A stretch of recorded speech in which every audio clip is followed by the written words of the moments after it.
ಜಿಲ್ಲೆಗೆ SP ಆಗಿ ಬಂದು ಪ್ರಭಾರವನ್ನು ವಹಿಸಿಕೊಂಡಂಥ ಸಂದರ್ಭದಲ್ಲಿ ನಿಮಗೆ ಮಾಧ್ಯಮ ಮಿತ್ರರಿಂದ ಮತ್ತು ಸಾರ್ವಜನಿಕರಿಂದ 1/7/2018 ಒಂದು ಸೆನ್ಸೇಷನಲ್ ಮರ್ಡರ್ ಇಲ್ಲಿ ಆಗಿರುತ್ತೆ. ಜಯಂತ್ ಅಂತಕ್ಕಂಥ ವ್ಯಕ್ತಿಯನ್ನು ಮೇಡಳ್ಳಿ ಅಂತಕ್ಕಂಥ ಗ್ರಾಮದಲ್ಲಿ ಅನುರಾಗ ಲೇಔಟ್ನಲ್ಲಿ ಭಾಳ ಬರ್ಬರವಾಗಿ ಅತ್ಯಂತ ಕ್ರೂರವಾಗಿ ಹತ್ಯೆ ಮಾಡಿರ್ತಾರೆ.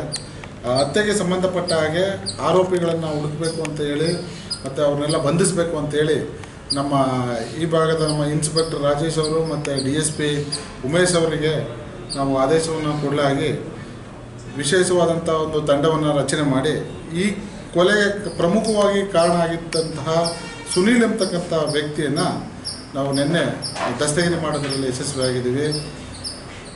ಈ ಕೊಲೆ ಸಹಜವಾಗಿ ಏರಿಯಾ ಡಾಮಿನೇಷನ್ ಮಾಡಿಕೊಳ್ಳಿಕ್ಕೋಸ್ಕರ ಸಣ್ಣ ಪುಟ್ಟ ಕಾನೆಗಳಿಗೆ ಹೊಡೆದಾಟವನ್ನು ಮಾಡಿಕೊಂಡು ಸತ್ತಂತಹ ಜಯಂತ್ ಮತ್ತು ಈ ಸುನೀಲ್ ಅಂತಕ್ಕಂಥ ಇಬ್ಬರು ವ್ಯಕ್ತಿಗಳ ನಡುವೆ ಗುಂಪುಗಳನ್ನು ಕಟ್ಟಿಕೊಂಡು ಸಣ್ಣ ಪುಟ್ಟ ಗಲಾಟೆಗಳು ಆಗಾಗ ಆಗಿರ್ತದೆ.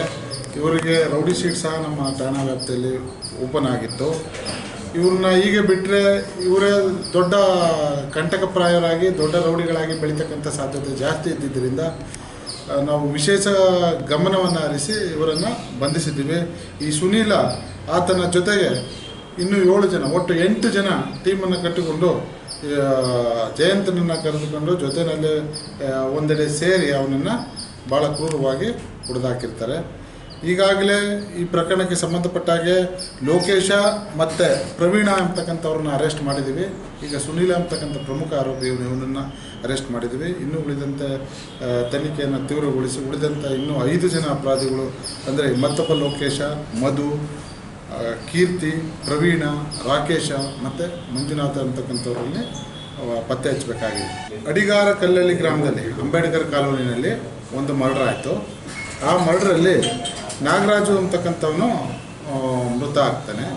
ಅವನನ್ನು ಸಾಯಿಸಿರ್ತಕ್ಕಂಥವನು ಮಂಜುನಾಥ ಅಂತಕ್ಕಂಥವನು ಅವನ ದೂರದ ಸಂಬಂಧಿಯಾಗಿರ್ತಾನೆ.